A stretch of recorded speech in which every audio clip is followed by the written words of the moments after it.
बात होगी बांग्लादेश की, जहां शेख हसीना पर निर्णायक दिन है। राजनीतिक भविष्य दांव पर लगा हुआ है।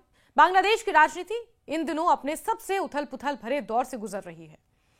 देश की लंबे समय तक प्रधानमंत्री रही शेख हसीना के खिलाफ अंतर्राष्ट्रीय अपराध न्यायाधिकरण यानी इंटरनेशनल क्राइम ट्रिब्यूनल (ICT) फैसला सुनाने वाली है। यह फैसला न केवल हसीना के राजनीतिक जीवन बल्कि बांग्लादेश की लोकतांत्रिक प्रक्रिया के भविष्य को भी तय कर सकता है।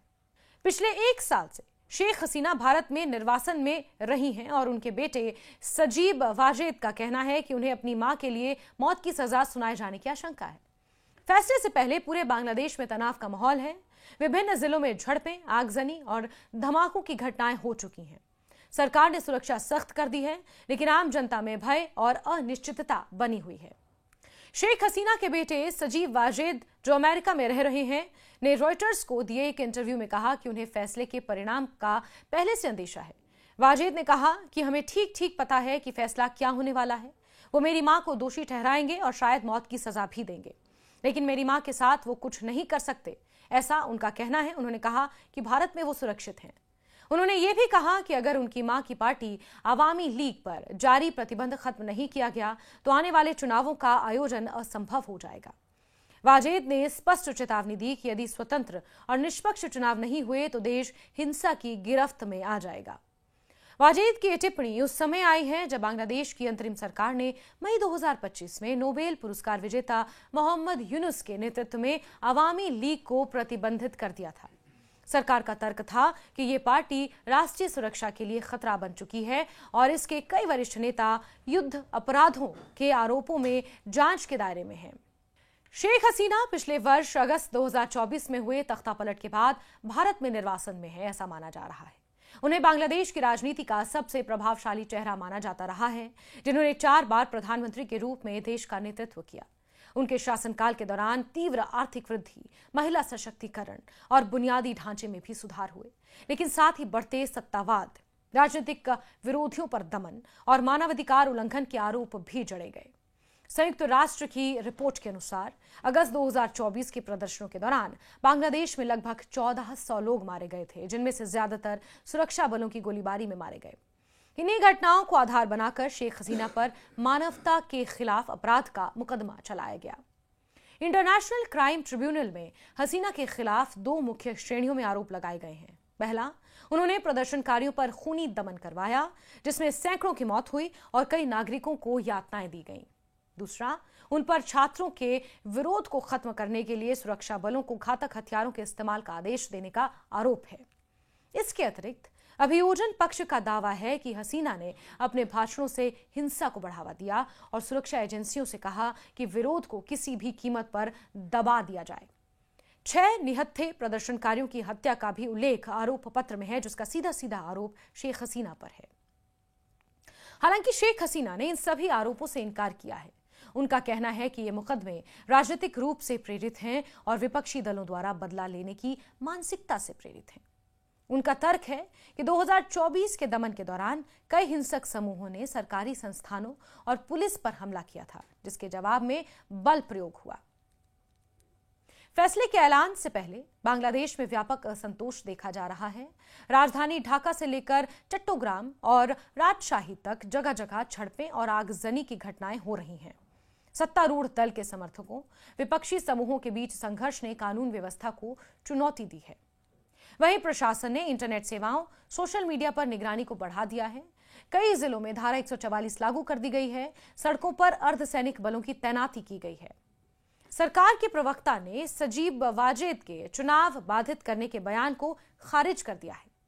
प्रवक्ता ने कहा कि अंतरिम सरकार किसी भी तरह की हिंसा भड़काने या धमकी को बर्दाश्त नहीं करेगी।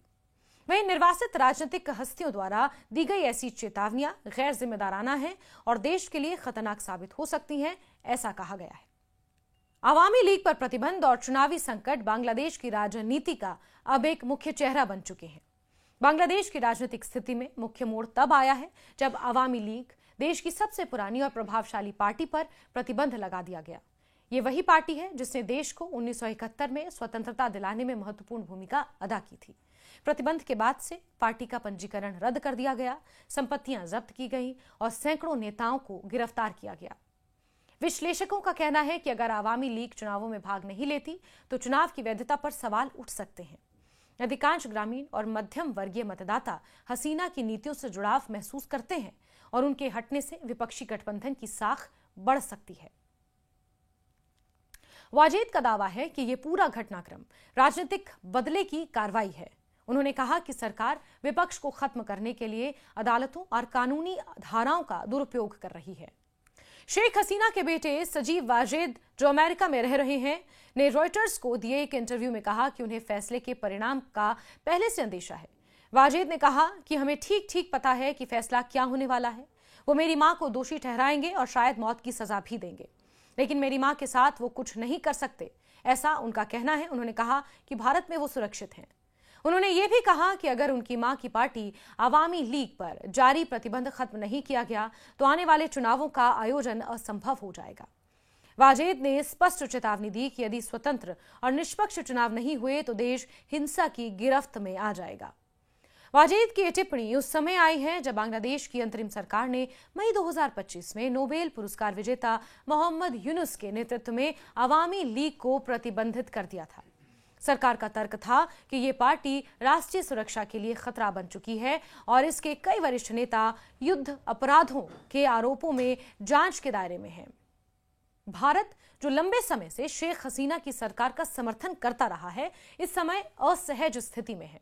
हसीना वर्तमान में नई दिल्ली में निर्वासन में है, जहां उन्हें सुरक्षा दी गई है। भारत के लिए यह घटना रणनीतिक दृष्टि से महत्वपूर्ण है, क्योंकि बांग्लादेश दक्षिण एशिया में उसका एक प्रमुख सहयोगी हमेशा से रहा है। अंतर्राष्ट्रीय स्तर पर भी इस मुकदमे पर नजर रखी जा रही है। संयुक्त राष्ट्र और यूरोपीय संघ ने न्यायिक प्रक्रिया की पारदर्शिता पर सवाल उठाए हैं। अमेरिका ने हिंसा न होने की अपील करते हुए सभी पक्षों से संयम बरतने को कहा है। निष्पक्ष और न्यायपूर्ण ट्रायल की भी मांग की गई है। ऐसे में भविष्य की राह क्या होगी, इस पर सवाल है। अनिश्चितता और भय पूरे देश में इस वक्त फैला हुआ है। शेख हसीना अब 78 वर्ष की हैं और यदि उन्हें दोषी ठहराया जाता है तो बांग्लादेश की राजनीति में एक बड़ा खालीपन पैदा हो जाएगा। उनकी पार्टी आवामी लीग के बिना देश का राजनीतिक संतुलन पूरी तरह बदल सकता है, ऐसा राजनीतिक विश्लेषकों का मानना है। उनके बेटे वाजेद का कहना है कि उनकी मां ने हमेशा बांग्लादेश के विकास और धर्मनिरपेक्षता की नींव रखी। उन्होंने चेतावनी दी कि अगर वर्तमान राजनीतिक दमन और न्यायिक पक्षपात जारी रहा तो देश फिर से अस्थिरता की ओर बढ़ जाएगा।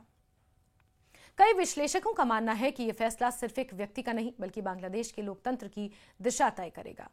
अदालत से आने वाला निर्णय यह निर्धारित करेगा कि क्या बांग्लादेश एक स्वतंत्र, निष्पक्ष और जवाबदेह प्रणाली की ओर बढ़ेगा या फिर सत्तावाद और राजनीतिक प्रतिशोध की दिशा में और गहराई तक चला जाएगा। और बांग्लादेश में होने वाला यह निर्णय भारत के लिए भी महत्वपूर्ण है, क्योंकि बांग्लादेश सीधे तौर पर भारत का पड़ोसी देश है।